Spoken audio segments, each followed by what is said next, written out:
Welcome back to my YouTube channel. ಎಲ್ಲರೂ ಹೇಗಿದ್ದೀರಾ? ಎಲ್ಲರೂ ಚೆನ್ನಾಗಿದ್ದೀರಾ ಅಂತ ಭಾವಿಸ್ತಾ ಇದ್ದೀವಿ. ನಾವು ಕೂಡ ಚೆನ್ನಾಗಿದ್ದೀವಿ ಫ್ರೆಂಡ್ಸ್. ಇದು ಬಂದು ಭಾನುವಾರದ ಬ್ಲಾಗ್ ಆಗಿರುತ್ತೆ ಫ್ರೆಂಡ್ಸ್. ಸ್ವಲ್ಪ ಬ್ಯುಸಿ ಆಗಿದೆ, ಸ್ವಲ್ಪ ಹೊರಗಡೆ ಹೋಗಿದ್ವಿ. ಸೊ ಅದಕ್ಕೋಸ್ಕರ ಇದನ್ನ ವಿಡಿಯೋನ ಎಡಿಟ್ ಮಾಡೋಕ್ಕೆ ತುಂಬ ಆಗಲಿಲ್ಲ ಟೈಮು. ಸೊ ಅದಕ್ಕೆ ಈ ವಿಡಿಯೋನ ಇವತ್ತು ಶೇರ್ ಮಾಡ್ಕೊಳ್ತಾ ಇದ್ದೀವಿ. ಸೊ ನಾವು ಎಲ್ಲೂ ಹೋಗಿದ್ವಿ ಅನ್ನೋದು ನೆಕ್ಸ್ಟ್ ವಿಡಿಯೋದಲ್ಲಿ ನಿಮಗೆ ಖಂಡಿತವಾಗೂ ಶೇರ್ ಮಾಡ್ತೀನಿ. ಸೊ ನಾರ್ಮಲಾಗಿ ಇದು ಬಂದು ತುಳಸಿ ಹಬ್ಬ ಇತ್ತಲ್ಲ, ಅವತ್ತದ್ದು ವ್ಲಾಗ್ ಆಗಿರುತ್ತೆ. ನಾರ್ಮಲಾಗಿ ಪೂಜೆ ಪ್ರಿಪ್ರೇಷನ್ ಎಲ್ಲ ಮಾಡ್ಕೊಳ್ತಾ ಇದ್ದೀವಿ. ಸೊ ಭಾನುವಾರ ಆಗಿರೋದ್ರಿಂದ ಸ್ವಲ್ಪ ಲೇಟಾಗಿ ಎದ್ದಿದ್ದೀವಿ ಅಂತಲೇ ಹೇಳ್ಬೋದು. ಮಕ್ಕಳಿಗೆಲ್ಲ ಸ್ಕೂಲ್ ಇರೋದಿಲ್ಲ ಅಲ್ವಾ. ಸೊ ತಿಂಡಿ ಪ್ರಿಪ್ರೇಷನ್ನ ಸ್ವಲ್ಪ ಲೇಟ್ ಆದರೂ ನಡೆಯುತ್ತೆ ಅಂತ ಅಂದ್ಕೊಂಡು ಸ್ವಲ್ಪ ಪೂಜೆ ಪ್ರಿಪ್ರೇಷನ್ ಎಲ್ಲ ಮಾಡ್ಕೊಂಡಿದ್ದೀನಿ. ಸೊ ಹೂ ಕಟ್ಟೋದಕ್ಕೆ ಹೂ ಮಧ್ಯೆನೇ ನಾನು ರೋಸ್ನ ಆ್ಯಡ್ ಮಾಡ್ಕೊಳ್ತಾ ಇದ್ದೆ. ಸೊ ಏನಾಗುತ್ತೆ, ಒನ್ ಡೇ ಆದ ತಕ್ಷಣ ಅದು ಹೂವೆಲ್ಲ ಬಾಡೋಗ್ಬಿಡುತ್ತೆ. ಸೊ ಅವಾಗ ಯೆಲ್ಲೋ ಕಲರೆಲ್ಲ ತುಂಬ ಫ್ರೆಶ್ ಆಗಿರುತ್ತೆ, ರೆಡ್ ಹೂವು ಮಾತ್ರ ತುಂಬ ಬಾಡ್ದಂಗೆ ಆಗಿಬಿಡುತ್ತೆ ಅಂದ್ಬಿಟ್ಟು ನಾನು ಮಿಡಲಲ್ಲಿ ಅದನ್ನ ಆ್ಯಡ್ ಮಾಡ್ತಾಯಿಲ್ಲ. ಸೊ ಹಾಗೆ ಎಲ್ಲ ಫ್ಲವರ್ ಎಲ್ಲ ಅರೇಂಜ್ ಆದಮೇಲೆ ಅದು ಮಧ್ಯಾಹ್ನ ಒಂದೊಂದು ಹೂವು ಇಟ್ಬಿಟ್ಟು ಪೂಜೆ ಮಾಡ್ಕೊಳ್ತೀನಿ. ಅವಾಗ ಸ್ವಲ್ಪ ನೋಡೋಕ್ಕೂ ಚೆನ್ನಾಗಿರುತ್ತೆ. ಬಟ್ ನೆಕ್ಸ್ಟ್ ಬೇಡ ಅಂದರೆ ಮತ್ತೆ ಹೂ ಕೂಡ ಆ್ಯಡ್ ಮಾಡ್ಕೊಬೋದು.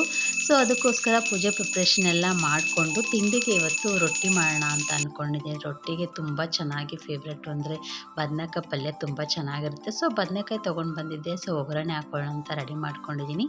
ಒಗ್ಗರಣೆಗೆ ಸಾಸಿವೆ ಹಾಕ್ಕೊಂಡಿದ್ದೀನಿ, ಹಾಗೆ ಕಡಲೆಬೇಳೆ ಸ್ವಲ್ಪ ಕ್ರಿಸ್ಪಿಯಾಗಿ ಬರೋ ತನಕ ಫ್ರೈ ಮಾಡ್ಕೊಂಡ್ಬಿಟ್ಟು, ಆಪ್ಷನಲ್ಲು ಒಗ್ಗರಣೆಗೆ ಒಣಮೆಣ್ಸಿನ್ಕಾಯಿ ಸ್ವಲ್ಪ ಆ್ಯಡ್ ಮಾಡ್ಕೊಳ್ತಾರೆ. ಸೊ ನಾನಿಲ್ಲಿ ಆ್ಯಡ್ ಮಾಡ್ಕೊಳ್ತಾ ಇಲ್ಲ, ಡೈರೆಕ್ಟಾಗಿ ಈರುಳ್ಳಿ ಹಾಕ್ಕೊಂಡು ನೀಟಾಗಿ ಬಾಡಿಸ್ಕೊಳ್ತಾ ಇದ್ದೀನಿ.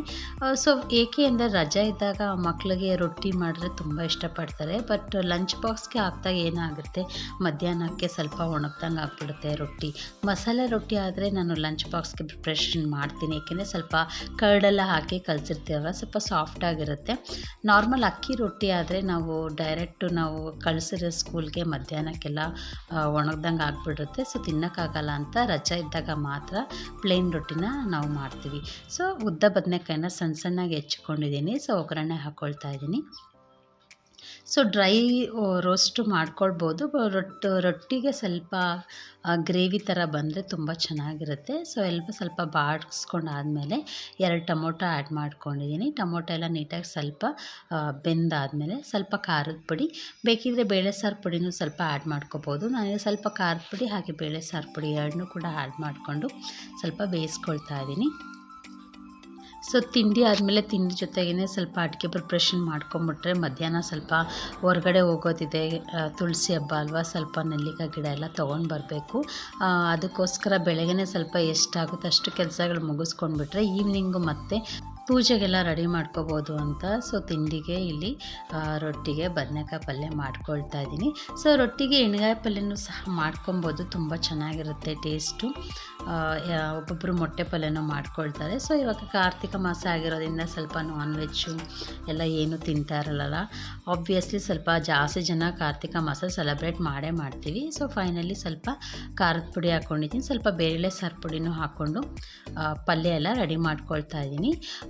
ಅಕ್ಕಿ ರೊಟ್ಟಿಗೆ ನಾವು ಕಲಿಸ್ಕೋಬೇಕಾದ್ರೆ ತಣ್ಣೀರಾಗಿ ಕಲಿಸ್ಕೊಂಡ್ರೆ ಅಕ್ಕಿ ರೊಟ್ಟಿ ಅಷ್ಟು ಚೆನ್ನಾಗಿ ಬರೋದಿಲ್ಲ, ಸ್ವಲ್ಪ ಒಡರಕ್ಲು ಥರ ಆಗಿಬಿಡುತ್ತೆ, ಸ್ವಲ್ಪ ಸಾಫ್ಟಾಗೂ ಬರೋದಿಲ್ಲ, ಬೆಂದು ಕಾರ್ದಂಗೆ ಆಗುತ್ತೆ. ಸೊ ಅದಕ್ಕೋಸ್ಕರ ಅಕ್ಕಿ ಹಸಿಟ್ಟಿಗೆ ಸ್ವಲ್ಪ ಬಿಸಿನೀರು ಹಾಕ್ಕೊಂಡು ನೀಟಾಗಿ ಕಲಿಸ್ಕೊಳ್ತಾ ಇದ್ದೀನಿ. ಒಬ್ಬೊಬ್ಬರು ಅಕ್ಕಿ ರೊಟ್ಟಿನ ಹಸಿಟ್ಟು ಹಾಕಿ ಬಳಸಿ ಕೂಡ ಲಟ್ಟಿಸ್ತಾರೆ, ಒಬ್ಬೊಬ್ಬರು ಇಲ್ಲ ಆಯಿಲಲ್ಲೇ ಲಟ್ಟಿಸ್ತಾರೆ. ಒಬ್ಬೊಬ್ಬರಿಗೆ ಅಕ್ಕಿ ಸಿಟ್ಟು ಹಾಕ್ಬಿಟ್ಟು ಲಟ್ಸೋದಕ್ಕೆ ಬರೋದಿಲ್ಲ, ಆಮೇಲೆ ತುಂಬ ಎಲ್ಲ ಗಲೀಜು ಮಾಡ್ಕೊಂಡ್ಬಿಡ್ತಾರಲ್ವ. ಸೊ ಅದಕ್ಕೋಸ್ಕರ ಒಬ್ರು ಏನು ಮಾಡ್ತಾರೆ, ಆಯಿಲಲ್ಲೇ ಯೂಸ್ ಮಾಡ್ತಾರೆ. ನಾನು ಸ್ವಲ್ಪ ಎಲ್ಲ ಅಕ್ಕಿ ರೊಟ್ಟಿ ಎಲ್ಲ ನೀಟಾಗಿ ಕಲಿಸ್ಕೊಂಡ್ಬಿಟ್ಟು ಸ್ವಲ್ಪ ನಾನು ಲಟ್ಟಣಿಗೆಲ್ಲ ಯೂಸ್ ಮಾಡೋದು, ಸ್ವಲ್ಪ ಹಸಿಟ್ಟು ಹಾಕ್ಕೊಂಡ್ಬಿಟ್ಟು ಸ್ವಲ್ಪ ಲೈಟಾಗಿ ಒತ್ಕೋಬೇಕಾಗುತ್ತೆ. ತುಂಬ ನಾವು ಚಪಾತಿ ಒತ್ತೀವಲ್ಲ ಅಷ್ಟು ಜೋರಾಗಿ ಪ್ರೆಸ್ ಮಾಡಿಕೊಂಡ್ರೆ ಎಲ್ಲ ಒಡೆದೋಗ್ಬಿಡುತ್ತೆ ಅಕ್ಕಿ ನಾವು ಒತ್ತಬೇಕಾದ್ರೆ. ಸ್ವಲ್ಪ ಲೈಟಾಗಿ ಸ್ವಲ್ಪ ನಾವು ಹಸಿಟ್ಟನ್ನ ಮಧ್ಯೆ ಹಾಕ್ಕೊಂಡು ನಾವು ಈ ಥರ ನೀಟಾಗಿ ಲಟ್ಟಣಿಗೆಲ್ಲಿ ಸ್ವಲ್ಪ ಲೈಟಾಗಿ ಮಾಡ್ಕೊಳ್ತಾ ಬಂದರೆ ಬೇಗ ಕೂಡ ಲಟ್ಟಿಸ್ಕೋಬೋದು ರೊಟ್ಟಿನ. ಕೈಯಲ್ಲಿ ಎಷ್ಟೊತ್ತು ಅಂತ ಒತ್ತಕ್ಕಾಗುತ್ತೆ, ಸ್ವಲ್ಪ ಇದು ಸಾಫ್ಟಾಗಿರೋದ್ರಿಂದ ಹಾಗೆ ಕೈಗೆ ಮೆತ್ಕೊಂಡ್ಬಿಡುತ್ತಲ್ವ. ಸ್ವಲ್ಪ ಆಯಿಲ್ನ ಸ್ವಲ್ಪ ಒದ್ದೆ ಮಾಡ್ಕೊಂಡ್ಬಿಟ್ಟು ನೀಟಾಗಿ ತುದಿಯೆಲ್ಲ ಒಡೆದಿರುತ್ತಲ್ವ ಅದನ್ನೆಲ್ಲ ನೀಟಾಗಿ ಒಂದೇ ಸಮ ಮಾಡ್ಕೊಂಡ್ಬಿಡೋದು. ಅಷ್ಟರಲ್ಲಿ ಬದನೆಕಾಯಿ ಗೊಜ್ಜು ಎಲ್ಲ ರೆಡಿ ಆಗಿರುತ್ತೆ. ಹಂಚನ್ನ ಕಾಯಕ್ಕಿಟ್ಬಿಟ್ಟು ರೊಟ್ಟಿನ ರೆಡಿ ಮಾಡ್ಕೊಳ್ತಾ ಇದ್ದೀನಿ. ರೊಟ್ಟಿನ ಬೇಯಿಸ್ಬೇಕಾದ್ರೆ ಆದಷ್ಟು ಕಬ್ಬಿಣದ್ದು ಯೂಸ್ ಮಾಡಿದ್ರೆ ತುಂಬ ಒಳ್ಳೆಯದು. ರೊಟ್ಟಿಗೆ ಅಂತ ಅಲ್ಲ, ನಾವು ಸ್ವಲ್ಪ ನಾನ್ ಸ್ಟಿಕ್ ಯೂಸ್ ಮಾಡೋದು ಕಡಿಮೆ ಮಾಡಬೇಕು. ಬಟ್ ಏನೇ ಆದರೂ ನಾವು ನಾನ್ ಸ್ಟಿಕ್ಕಿಗೆ ದೋಸೆಗಳಿಗೆ ತುಂಬ ಅಡಿಕ್ಟ್ ಆಗಿಬಿಟ್ಟಿದ್ದೀವಿ.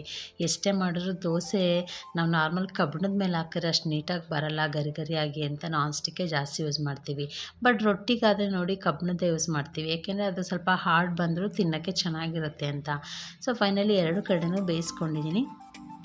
ಸ್ವಲ್ಪ ನಮಗೆ ರೊಟ್ಟಿ ಅಂದರೆ ಸ್ವಲ್ಪ ಗಟ್ಟಿಯಾಗಿರಬೇಕು, ಅಲ್ಲೆಲ್ಲ ಚೆನ್ನಾಗೇ ಇರುತ್ತಲ್ವ, ನಮಗೆ ಆಗಿಬೋದು. ಸೊ ಇದಕ್ಕೋಸ್ಕರ ಸ್ವಲ್ಪ ಬೆಂಕಿಲೆಲ್ಲ ನೀಟಾಗಿ ಸುಡ್ತಾರೆ.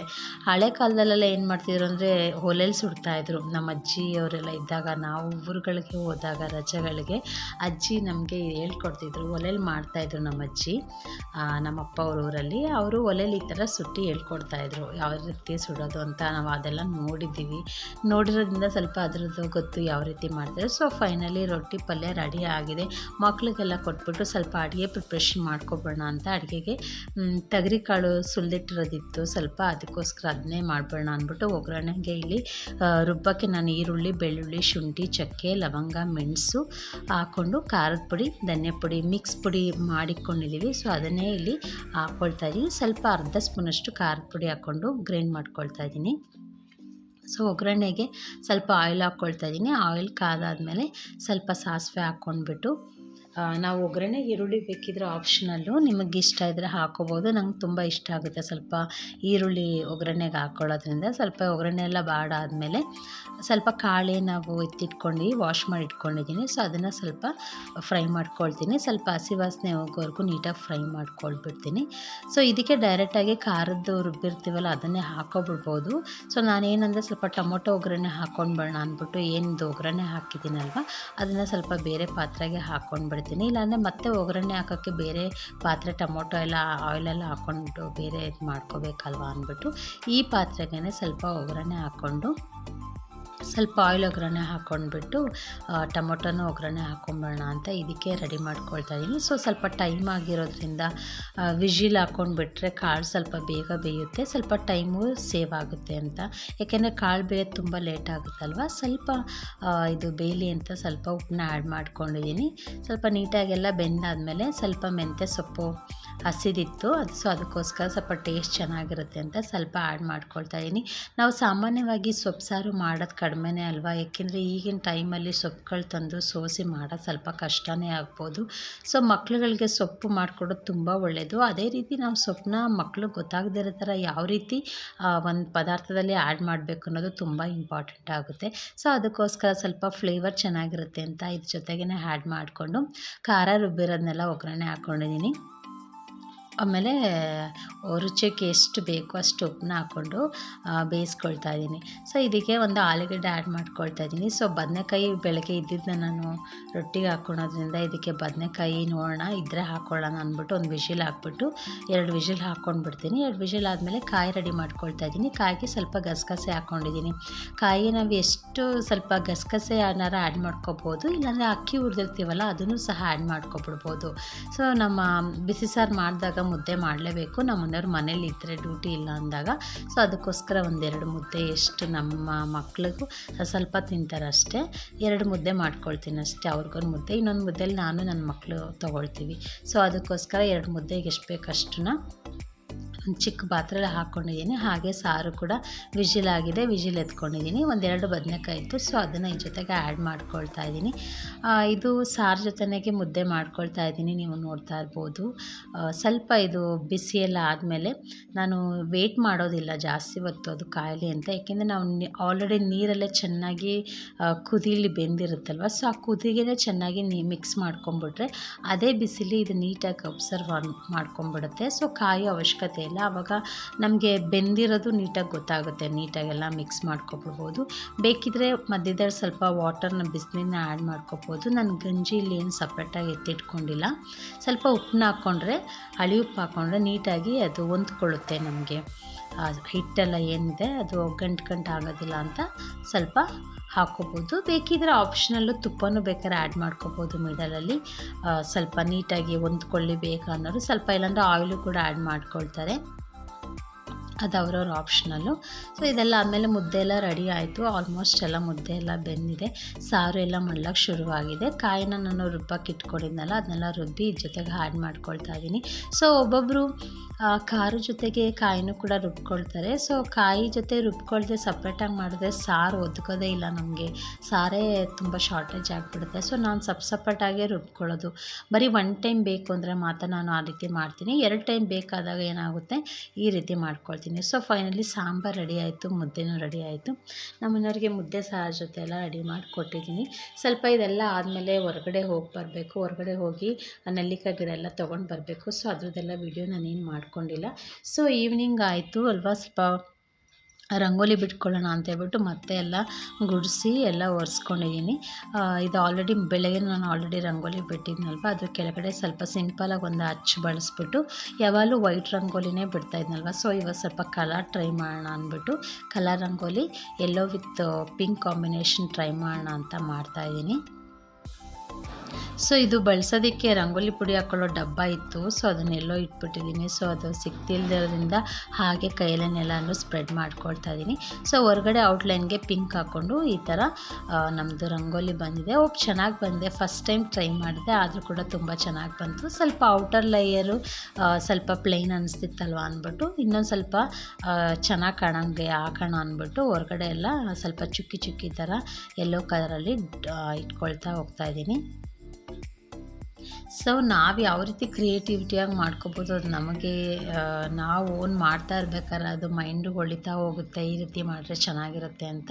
ಅದಕ್ಕೆಲ್ಲ ಸ್ವಲ್ಪ ಕಲರ್ಸ್ನ ಫಿಲ್ ಮಾಡ್ಕೊಳ್ತಾ ಇದ್ದೀನಿ. ಸ್ವಲ್ಪ ಬ್ಲೂ ಕಲರು ಹಾಗೆ ಜೊತೆಗೆ ಪಿಂಕ್ ಕಲರ್ನ ಆ್ಯಡ್ ಮಾಡ್ಕೊಳ್ತಾ ಇದ್ದೀನಿ. ಮಿಡಲಲ್ಲಿ ಸ್ವಲ್ಪ ಖಾಲಿ ಇದೆ ಅಲ್ವಾ ಅಂತ ಅದನ್ನು ಸ್ವಲ್ಪ ಕವರ್ ಮಾಡ್ಕೊಳ್ತಾ ಇದ್ದೀನಿ. ಸೊ ರಂಗೋಲಿ ಇದನ್ನ ಬಿಟ್ಟು ಕವರ್ ಮಾಡ್ಕೊಳ್ತಾ ಇದ್ದೀನಿ. ಸೊ ಹೊರಗಡೆನೇ ನಾನು ತುಳಸಿ ಪೂಜೆ ಮಾಡೋಣ ಅಂತ ಅಂದ್ಕೊಂಡಿದ್ದೆ. ಇಲ್ಲಿ ತುಂಬ ವರಾಂಡ ಆಗಿರೋದ್ರಿಂದ ಇಲ್ಲಿ ಗೇಟ್ ಎಲ್ಲ ಇರೋದಿಲ್ಲ ಅಲ್ವಾ, ಸ್ವಲ್ಪ ಹೊರಗಡೆ ಎಲ್ಲ ಜನ ಎಲ್ಲ ಓಡಾಡ್ತಾ ಇರ್ತಾರೆ. ಮತ್ತು ನಾಯಿಗಳೆಲ್ಲ ತುಂಬ ಜಾಸ್ತಿ ಇದ್ದಾವೆ. ನಾವಲ್ಲಿ ಹೊರಗಡೆ ಎಲ್ಲ ಮಾಡಿದ್ರೆ ಅಷ್ಟು ಕಂಫರ್ಟಬಲ್ ಇಲ್ಲ ಅಂತ ಮಕ್ಕಳೆಲ್ಲ ಒಳಗಡೆನೇ ಮಾಡಮ್ಮ ಅಂತ ಹೇಳಿದ್ರು. ಸೊ ಅದಕ್ಕೆ ನಮ್ಮ ಸನ್ನಿಧಿ ಎಲ್ಲ ದೀಪಗಳಿಗೆಲ್ಲ ಬತ್ತಿಟ್ಟು ಎಣ್ಣೆ ಎಲ್ಲ ಹಾಕ್ತಾಯಿದ್ದು. ನಮ್ಮ ಖುಷಿ ಸ್ವಲ್ಪ ಹೂವು ಎಲ್ಲ ಪೋಣಿಸೋದಿತ್ತಲ್ಲ, ಸ್ವಲ್ಪ ಪೋಣಿಸ್ಕೊಟ್ಲು, ಸ್ವಲ್ಪ ಹೆಲ್ಪ್ ಮಾಡಲು ತುಳಸಿಗೆ ಹೂವಿಗೆ ಅರೇಂಜ್ ಮಾಡೋಕ್ಕೆ. ಸೊ ಅದಕ್ಕೋಸ್ಕರನೇ ಮನೆ ಒಳಗಡೆ ಒಬ್ಬೊಬ್ಬರು ಹೇಳ್ತಾರೆ ಮನೆ ಒಳಗಡೆ ಮಾಡಬಾರ್ದು ಅಂತ. ಬಟ್ ಏನಿಲ್ಲ, ದೇವರು ಅಲ್ವಾ, ಒಳಗಡೆ ಇಟ್ಟು ಮಾಡೋದ್ರಿಂದ ಏನು ತಪ್ಪಿಲ್ಲ ಅನ್ನೋದು ನನ್ನ ಭಾವನೆ. ಸೊ ಅದಕ್ಕೋಸ್ಕರ ಮನೆ ಒಳಗಡೆ ಮಾಡ್ತಾಯಿದ್ದೀನಿ. ಲಾಸ್ಟ್ ಇಯರ್ ನಾವು ಬೇರೆ ಕಡೆ ಇದ್ದಿದ್ದು. ಸೊ ಅಲ್ಲಿ ನಾನು ಸೀರೆ ಎಲ್ಲ ಹಾಕಿ ಬ್ಲೌಸ್ ಪೀಸ್ ಮಾತ್ರ ಸಿಂಪಲ್ಲಾಗಿ ಹಾಗೆ ಮೇಲೆ ಒದಿಸಿ ಮಾಡಿದ್ದೆ. ಬಟ್ ನಮ್ಮ ಮಗಳು ಈ ಸತಿ ನೆಕ್ಸ್ಟ್ ಇಯರು ಸ್ವಲ್ಪ ಸೀರೆ ಉಡಿಸಿ ಮಾಡಮ್ಮ ಅಂತ ನನಗೆ ಹೇಳಿದ್ಲು. ಸೊ ನೆಕ್ಸ್ಟ್ ಇಯರ್ ಖಂಡಿತವಾಗೂ ಕ್ವಾರ್ಟರ್ಸ್ಗೆ ಹೋದರೆ ಮಾಡೋಣಪ್ಪ ಅಂತ ಹೇಳಿದೆ. ಸೊ ಅದಕ್ಕೋಸ್ಕರ ಜ್ಞಾಪನದಲ್ಲಿ ಇಟ್ಕೊಂಡು ಹೇಳಿದ್ಲು ನನಗೆ ಸೀರೆ ಉಡಿಸಿ ಮಾಡಿ ಈ ಸತಿ ಅಂತ ಹೇಳ್ಬಿಟ್ಟು.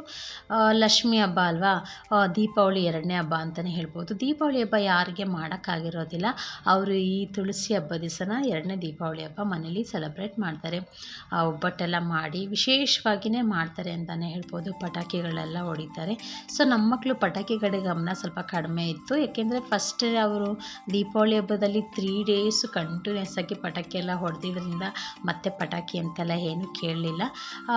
ಈ ವಿಡಿಯೋದ ಸ್ವಲ್ಪ ಲೇಟಾಗಿ ಅಪ್ಲೋಡ್ ಮಾಡ್ತಾಯಿದ್ದೀನಿ. ಸ್ವಲ್ಪ ಮಧ್ಯದಲ್ಲಿ ಸ್ವಲ್ಪ ಹೊರಗಡೆ ಹೋಗಿದ್ವಿ, ಅದರದ್ದು ವಿಡಿಯೋ ಖಂಡಿತವಾಗೂ ನೆಕ್ಸ್ಟ್ ವಿಡಿಯೋದಲ್ಲಿ ನಾನು ನಿಮಗೆ ಶೇರ್ ಮಾಡ್ತೀನಿ. ಸ್ವಲ್ಪ ಬ್ಯುಸಿಯಾಗಿದ್ದೆ, ಸ್ವಲ್ಪ ಕೆಲಸಗಳಿದ್ದರಿಂದ ಸ್ವಲ್ಪ ಹೆಲ್ತ್ ಕೂಡ ಚೆನ್ನಾಗಿರಲಿಲ್ಲ. ಅದಕ್ಕೋಸ್ಕರ ಎಡಿಟಿಂಗ್ ಮಾಡೋದಕ್ಕೆಲ್ಲ ತುಂಬ ಟೈಮ್ ಆಯಿತು. ದಯವಿಟ್ಟು ಯಾರೂ ಬೇಜಾರು ಮಾಡ್ಕೋಬೇಡಿ. ಸೊ ನಮ್ಮನೆ ತುಳಸಿ ಪೂಜೆ ಈ ರೀತಿ ಮಾಡಿದ್ದೀವಿ. ನಮ್ಮನೆ ತುಳಸಿ ಪೂಜೆ ನಿಮಗೆ ಹೇಗೆ ಅನ್ನಿಸ್ತು, ಇವತ್ತಿನ ಫುಲ್ಲು ವ್ಲಾಗ್, ಭಾನುವಾರದ ವ್ಲಾಗ್ ನಿಮ್ಮ ಜೊತೆ ಶೇರ್ ಮಾಡ್ಕೊಂಡಿದ್ದೀನಿ. ಈ ವಿಡಿಯೋ ನಿಮ್ಗೆ ಇಷ್ಟ ಆಗಿದರೆ ದಯವಿಟ್ಟು ಶೇರ್ ಮಾಡಿ. ಹಾಗೆ ಕಮೆಂಟ್ ಇದ್ದರೆ ದಯವಿಟ್ಟು ಕಮೆಂಟ್ ಮೂಲಕ ನಿಮ್ಗೇನು ಅನ್ನಿಸ್ತು ಅನ್ನೋದು ದಯವಿಟ್ಟು ತಿಳಿಸ್ಕೊಡಿ. ಹಾಗೆ ನಿಮ್ಮ ಫ್ರೆಂಡ್ಸ್ ಫ್ಯಾಮಿಲಿಗೆ ಈ ವಿಡಿಯೋನ ಶೇರ್ ಮಾಡಿ. ಇದು ನಮ್ಮ ಮನೆ ತುಳಸಿ ಪೂಜೆದು ವ್ಲಾಗ್ ಈ ರೀತಿ ಮಾಡಿದ್ದೀವಿ. ತುಳಸಿ ಪೂಜೆಯಲ್ಲಿ ನಾರ್ಮಲಾಗಿ ಎಷ್ಟು ದೀಪ ಹಚ್ಚಿ ನಾವು ಆರಾಧನೆ ಮಾಡ್ತೀವೋ ಅಷ್ಟು ಒಳ್ಳೆಯದು. ಹಾಗೆ ನೆಲ್ಲಿಕಾಯಿ ಗಿಡ ತಂದು ಪೂಜೆ ಮಾಡಿದ್ದೀವಿ. ಒಂದು ನೆಲ್ಲಿಕಾಯಿನಲ್ಲಿ ಆರತಿ ಮಾಡ್ತಾಯಿದ್ದೀವಿ. ಅದು ತುಂಬ ಶ್ರೇಷ್ಠನೇ ಅಂತ ಹೇಳ್ಬೋದು. ಅವತ್ತೇ ಅಂತಲ್ಲ, ಪ್ರತಿ ಶುಕ್ರವಾರ ನಮ್ಮ ನೆಲ್ಲಿಕಾಯಲ್ಲಿ ದೀಪ ಬೆಳಗೋದ್ರಿಂದ ಅಷ್ಟು ಅಭಿವೃದ್ಧಿ ಆಗುತ್ತೆ ಅಂತ ಹೇಳ್ತಾರೆ. ನಾನು ತುಂಬ ಟ್ರೈ ಮಾಡಿದ್ದೀನಿ, ನನಗೂ ಅಂದ್ಕೊಂಡಿರೋದೆಲ್ಲ ಆಗಿದೆ. ನೀವು ಟ್ರೈ ಮಾಡಿ. ಇದು ನಮ್ಮ ಮನೆಯ ತುಳಸಿ ಹಬ್ಬದ್ದು ಭಾನುವಾರದ ವ್ಲಾಗ್ ಆಗಿತ್ತು. ಈ ವಿಡಿಯೋದಲ್ಲಿ ನಿಮ್ಗೆ ಇಷ್ಟ ಆಗಿದೆ ಅಂತ ಭಾವಿಸ್ತೀನಿ. ಯಾರೆಲ್ಲ ನಮ್ಮ ಚಾನಲ್ ನೋಡ್ತಾ ಇದ್ದೀರಾ ಹೀಗೆ ಸಪೋರ್ಟ್ ಮಾಡ್ತಾ ಇರಿ ಅಂತ ಹೇಳ್ತಾ ಇಲ್ಲಿಗೆ ಈ ವಿಡಿಯೋನ ಮುಗಿಸ್ತಾ ಇದ್ದೀನಿ. ಮುಂದಿನ ವಿಡಿಯೋದಲ್ಲಿ ಮತ್ತೆ ನಿಮಗೆ ಭೇಟಿ ಆಗ್ತೀನಿ ಅಂತ ಹೇಳ್ತಾ thank you all, thank you for watching. Will meet you in the next vlog. Bye, take care.